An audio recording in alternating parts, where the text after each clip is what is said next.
Vamos a hablar sobre elecciones, no en nuestro país, sino nos vamos hasta Ecuador porque hoy les toca elegir a su nueva autoridad máxima, nuevo presidente o presidenta de la República. ¿Cómo está la situación a esta hora del día? ¿Cómo se llevan adelante estos procesos electorales? Néstor Aguilera, corresponsal de La Voz de América en Ecuador, está con nosotros para contarnos todo. Néstor, ¿cómo estás? Buen día. Hola Noemí, un gusto saludarte, igual a Carlos. Bueno, el proceso arrancó hace aproximadamente 20 minutos sin mayores novedades. Hubo un acto previo que se desarrolló en las afueras del Consejo Nacional Electoral. Intervino allí la presidenta del organismo, Diana Tamaín, junto a otros altos funcionarios del gobierno. Ella ha puesto en especial énfasis en el desafío que constituye desarrollar estas elecciones en medio de un contexto de violencia público, y así se ha vivido en los últimos meses en el Ecuador la situación. Además, ella ha hablado de los ataques que han debido sufrir quienes forman parte del Consejo Nacional Electoral, asimismo fenómenos como el de la desinformación tan comunes hoy en día, sobre todo a través de las redes sociales. Ahora, Néstor, ¿cuál es el principal desafío que tendrá el próximo presidente o presidenta del Ecuador? Sabemos, por ejemplo, que los niveles de corrupción que hay en Ecuador han sido alarmantes, pero ¿qué es lo primero que tiene que hacer el presidente o la persona que gane la elección el día de hoy para superar justamente estos puntos negativos, estos desafíos que tiene el Ecuador? Claro, Carlos, te diría personalmente que el primero, trabajar con eficiencia para enfrentar la inseguridad y la violencia que imperan en el Ecuador. Adicionalmente, te diría que, como tú bien lo has señalado, el tema de la corrupción siempre termina siendo muy complejo para una democracia, y por ahí la generación de empleo y el manejo de la economía. Yo te diría que sobre esas tres aristas debería enfocarse el próximo gobierno, porque además de que considerarlo, será un gobierno de menos de año y medio en el que apenas tendrá tiempo de poder ejecutar los planes y proyectos que constan en sus propuestas de trabajo. Néstor, ahora ha sido una campaña bastante complicada. De hecho, las campañas se han cerrado con candidatos utilizando chalecos antibalas. En ese sentido, ¿cómo está la seguridad? Luisa González y Daniel Noboa, ¿cómo va a ser el proceso de votación de ellos? ¿Hay seguridad? ¿Qué es lo que se ha determinado respecto a este tema? Como no, permíteme ahí, Noemí, no te voy a dar cifras exactas porque ese es un tema que la policía y las Fuerzas Armadas lo manejan con mucha reserva, pero sí se ha puesto especial énfasis en otorgar seguridad a los candidatos a la presidencia de la República, justamente por el antecedente que existe alrededor del asesinato de Fernando Villavicencio el pasado 9 de agosto. La Policía Nacional hace un anillo exterior. Internamente y junto al candidato se encuentran miembros de equipos especiales de las Fuerzas Armadas, que son los que están custodiando la seguridad. Se ha dicho, claro, ellos van a tener una seguridad adicional esta mañana cuando ejerzan su voto. En el caso de Daniel González, en la provincia costera de Santa Elena, de Daniel Noboa, aproximadamente a 500 kilómetros hacia el suroeste de la ciudad de Quito. En el caso de Luisa González, en Chone, provincia de Manabí, también provincia de la costa. Dicho sea de paso, ambas provincias, Santa Elena y Manabí, muy azotadas por la violencia y el crimen organizado. Habrá un operativo especial, decía yo, entonces, y lo que se espera es que ellos ejerzan su derecho al voto en las próximas horas. Ahora, Néstor, el tema muy lamentable, por supuesto, del asesinato del candidato Villavicencio.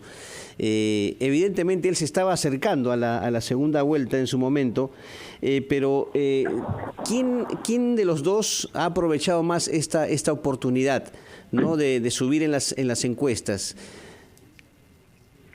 Bueno, eso es importante también analizarlo. Todos los votos, por lo menos en el papel, en este caso, Fernando Villavicencio en primer lugar y después Cristian Zurita, que fue la persona que lo reemplazó en la papeleta electoral, en teoría deberían irse con Daniel Noboa por ser de una tendencia mucho más afín. De hecho, extraoficialmente se conoce que hay conversaciones entre la agrupación Construye, que fue la que auspició en su momento a Fernando Villavicencio y posteriormente a Cristian Zurita, con quienes forman parte de la alianza ADN, para poder establecer acuerdos a nivel legislativo que le permitan al próximo gobernante mucha mayor facilidad para poder moverse en el ámbito público. Ahora, este escenario habría que analizarlo si es que el triunfo el día de hoy fuera de Luisa González. Ellos, en cambio, podrían generar una alianza, pero ya para oponerse a un eventual gobierno de Luisa González. Y Néstor, ¿qué dice la gente en las calles? Luisa González pasa a la segunda vuelta con un 34% de respaldo, mientras que Daniel Noboa lo hace con un 23% aproximadamente. ¿Cuál es la respuesta de las calles? ¿Consideras tú que este es un porcentaje bajo de aceptación de la ciudadanía? ¿Cómo lo analizan respecto a elecciones pasadas? A ver, Noemí, sí, esa fue una fotografía tomada en un momento, de hecho ya hace algunas semanas. La cifra que tú mencionas, yo te diría, y es indudable, que con el paso de los días, incluso ya en el momento de la votación, esa perspectiva, es decir, la cifra que arrojó la encuesta en ese momento y que tú señalaste hace un instante, seguramente va a cambiar. Hay quienes incluso se adelantan y piensan que podría existir una suerte de photo finish este día domingo 15 de octubre. Habrá que ver. El ánimo de las personas, te digo, no es del mejor por todas estas condiciones que han rodeado al proceso electoral, la violencia extrema, la inseguridad, la falta de empleo, y eso de alguna manera sí conspira. Ahora bien, yo creo que se van a mantener, y esto es una mera especulación mía, los niveles tradicionales de ausentismo en el país, y eso se va a mantener sin ningún tipo de variación. Pero lo que sí hay que decir, y esto es una característica bastante, digamos, reiterada, es que el día de hoy muchos ecuatorianos irán a votar hastiados de la política, hastiados de los malos gobiernos, de la poca eficiencia, por ejemplo, en el actual gobierno, el de Guillermo Lasso, de ejecutar los presupuestos, y esa baja ejecución en algunos ámbitos le ha pasado factura a todo el país. Claro. Y eso es tanto así que la violencia y la inseguridad reinan, y eso es noticia a escala global. Una última pregunta de mi parte. Claro. Sabemos que en el tema del Parlamento, el partido de González va a ser la primera minoría, ¿cierto? Mientras que el partido de Noboa va a ser, si no me equivoco, la cuarta. Corrígeme si me estoy equivocando. Pero, ¿tú crees que esto encierra el riesgo de que, si es que Noboa gana la presidencia del Ecuador, podría repetirse este panorama de conflicto entre los poderes del Estado, como ocurrió durante el periodo de Lasso? Definitivamente es acertada esa lectura, Carlos.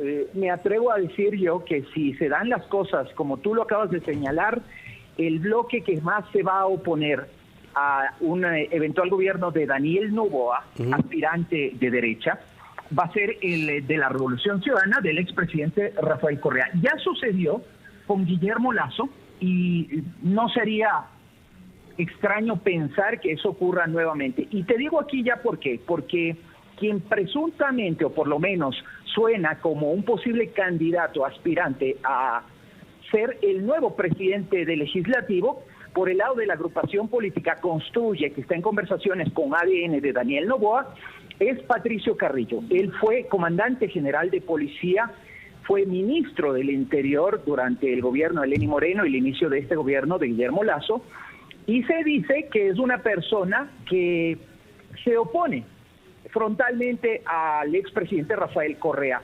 Miembros de la Revolución Ciudadana de Correa han impugnado la posibilidad de que Carrillo eventualmente acceda, en primer lugar, a la Asamblea Nacional. ¿Por qué? Porque él fue interpelado por la Asamblea Nacional y mediante una norma hay una suerte de discrepancia en la interpretación, porque para sectores como la Revolución Ciudadana de Rafael Correa, Patricio Carrillo estaba inhabilitado para poder ejercer el cargo de legislador. Incluso ellos decían que él no debía haberse postulado, pero finalmente él logró una curul, un puesto en la Asamblea Nacional. Y es por eso que ellos ya previamente se han opuesto.